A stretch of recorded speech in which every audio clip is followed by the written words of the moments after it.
नमस्कार, माझं नाव आहे अक्षरा भास्करराव देशमुख। मी इयत्ता 8वी मध्ये आहे। माझ्या शाळेचे नाव आहे जिल्हा परिषद माध्यमिक शाळा पानकनेरगाव। मी इयत्ता 8वी मध्ये आहे। आमच्या शाळेमध्ये छान असा एक उपक्रम सुरू केलेला आहे। त्या उपक्रमाचे नाव आहे शालेय ग्रंथालय। शालेय ग्रंथालय मी हे पुस्तक ग्रंथालयामधून आणलेले आहे। या पुस्तकाचे नाव आहे टिल्ल्यांची करामत व या पुस्तकाचे लेखक आहेत गोया सावजी व या पुस्तकामध्ये छान अशी एक गोष्ट सांगितलेली आहे।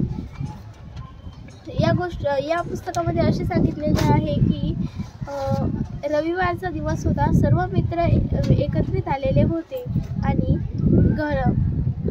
ज्या मित्रांच्या घरी हे सर्व एकत्रित आलेले होते त्या मित्रांच्या घरचे सर्व मोठे माणसं सर्व बाहेर गेलेले होते। तेव्हा ते मित्र खूप धिंगाणा व मस्ती करतात। तरी ते घर अमोलचं होतं। तो अमोल तरी म्हणतो की तुम्ही शांत बसा तरी ते मित्र सर्व धिंगाणा करतात व खूप मजा व मस्ती सुद्धा करतात। या पुस्तकामध्ये असे सांगितलेले आहे की तेव्हा ते आपला अभ्यास कंप्लीट करतात व ज्यांना जे काही येत नाही ते सर्व एकमेकांना विचारतात। तेव्हा सर्वजण एकमेकांना विचारतात व सर्व एकत्रित येतात व जे प्रश्न त्यांना कळाला नाही ते सर्व एकत्रित मिळून अभ्यास करतात। असेच त्यांचा अभ्यास झाल्यानंतर ते असेच गप्पा मारत होते। तेव्हा ते म्हणाले की निकिता त्यांच्यामध्ये त्याच मित्रांबरोबर एक निकिता नावाची मुलगी सुद्धा होती। ते सर्व मित्र निकिताला म्हणतात की निकिता तुझे वडील तर दारू पितात ना? तर निकिता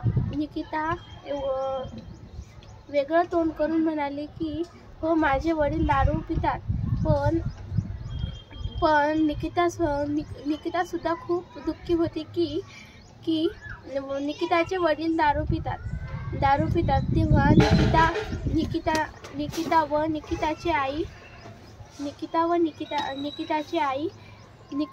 व निकिताची आई खूप दुःखी होती की निकिताचे वडील दारू पिऊन रोज घरी येतात।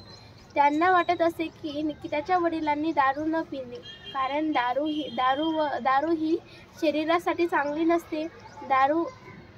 दारू ही आपल्या जीवाला हानिकारक असते।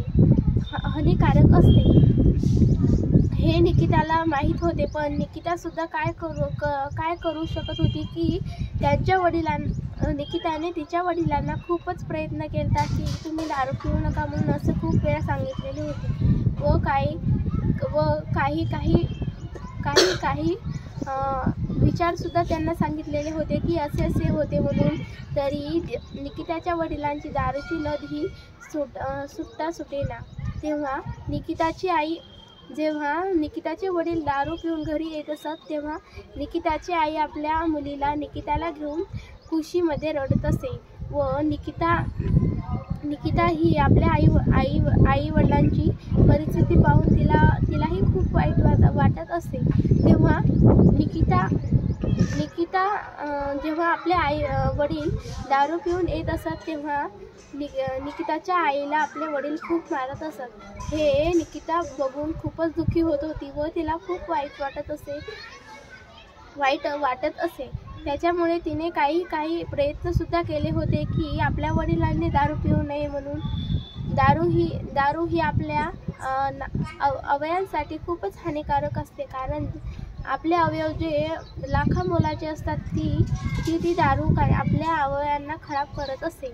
त्याच्यामुळे दारू कधीही पिऊ नसते व तंबाखू गुटखा हे मद्यपान करणे हे सुद्धा आपल्या शरीराला खूपच हानिकारक असते।